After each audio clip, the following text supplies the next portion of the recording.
Good morning, students. Today we will discuss the topic self-inductance. This I sent you just these notes. So I am explaining this topic. जब current self inductance क्या होता है? जब current change होता है किसी कोयल में, बढ़ता है या कम होता है, तो जो वो फ्लक्स प्रोड्यूस कर रहा है वो भी बढ़ती या कम होती है। अब वो फ्लक्स जैसे एक सोलिनॉइड है, तो जैसे ही इसमें करंट बढ़ने लगेगा तो इसकी हर टर्न फ्लक्स प्रोड्यूस करना शुरू करेगी। तो जैसे जैसे करंट बढ़ रहा है तो ये फ्लक्स भी बढ़ रही है। अब ये फ्लक्स इसके साथ टच भी हो रही है। तो जब भी किसी कंडक्टर के साथ लगी हुई फ्लक्स चेंज होती है तो उसमें ईएमएफ इंड्यूस होती है। और लेंज रूल कहता है कि ईएमएफ ऐसे इंड्यूस होती है कि जो चीज़ उसको पैदा कर रही है उसका विरोध करती है। तो इस इंडक्टर में बैक ईएमएफ इंड्यूस होती है। सोर्स इसमें करंट भगाने की कोशिश कर रहा है, तेज करने की कोशिश कर रहा है, बट ये बैक उसके अगेंस्ट अपनी ईएमएफ इंड्यूस कर लेती है to oppose that change of current. But जैसे ही करंट चेंज होना बंद हो जाता है, करंट मैक्सिमम वैल्यू पे पहुंच जाता है, तो ये ख़त्म हो जाती है। ठीक है। तो जैसे करंट, जब भी करंट चेंज होएगा तो एक इंड्यूस ईएमएफ, करंट तो चलता जाएगा पर उतनी तेज़ी से वो बढ़ नहीं पाएगा क्योंकि उसके अगेंस्ट एक ईएमएफ पैदा होगी, वोल्टेज पैदा होगी। ठीक है। ये क्यों होती है? Due to rate of change of flux. Induce EMF is rate of change of flux. तो ये negative sign indicates it is opposing the source EMF. ये सोर्स को अपोज करती है। ठीक है। अगर यहाँ पे 5 वोल्ट है, यहाँ पे इसने 3 वोल्ट इंड्यूस कर ली तो करंट 2 वोल्ट के हिसाब से चलेगा।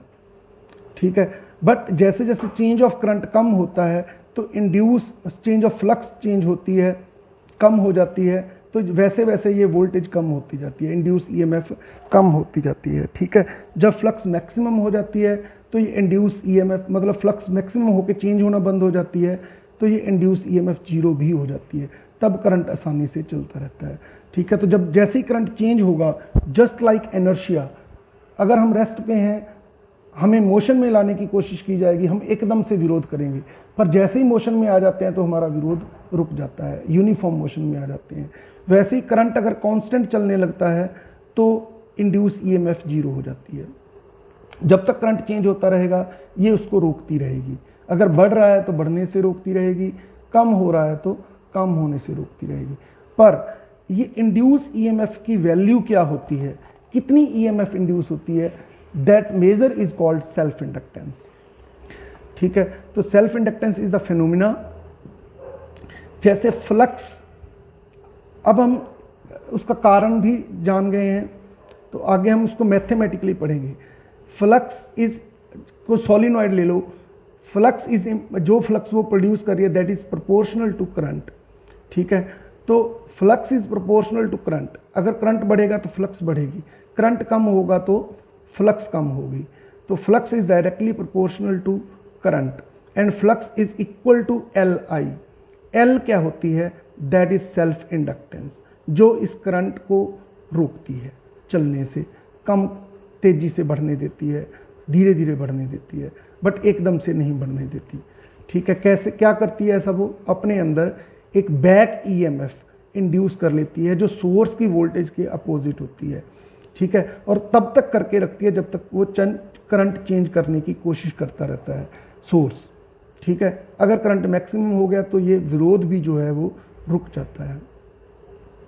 तो इसका हम डेरिवेटिव करेंगे क्योंकि हमें पता है ईएमएफ इंड्यूस क्या होती है, -d∅/dt। Negative of the derivative कर दो, डिफ्रेंशिएट कर दो और नेगेटिव से मल्टीप्लाई कर दो, तो ईएमएफ इज इक्वल टू आ गई -L/di/dt। ठीक है। ये नेगेटिव साइन इंडिकेट्स के सोर्स करंट को चेंज करने की कोशिश कर रहा है, उसके विरोध में ये ईएमएफ सोलिनॉइड में इंड्यूस होती है। तो अगर di/dt इज इक्वल टू 1 तो EMF is equal to -L। ठीक है। तो इसको बोलते हैं coefficient of self inductance. L is called coefficient of self inductance.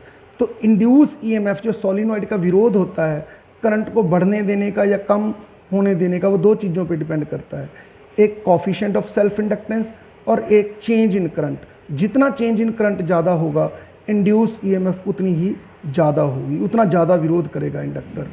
बेटा हम ये डेली लाइफ में देखते हैं, जैसे ही हम घर की कोई स्विच ऑन करते हैं, आप इस चीज़ को ध्यान से देखना, अंधेरे में देखोगे इफेक्ट नज़र आएगा।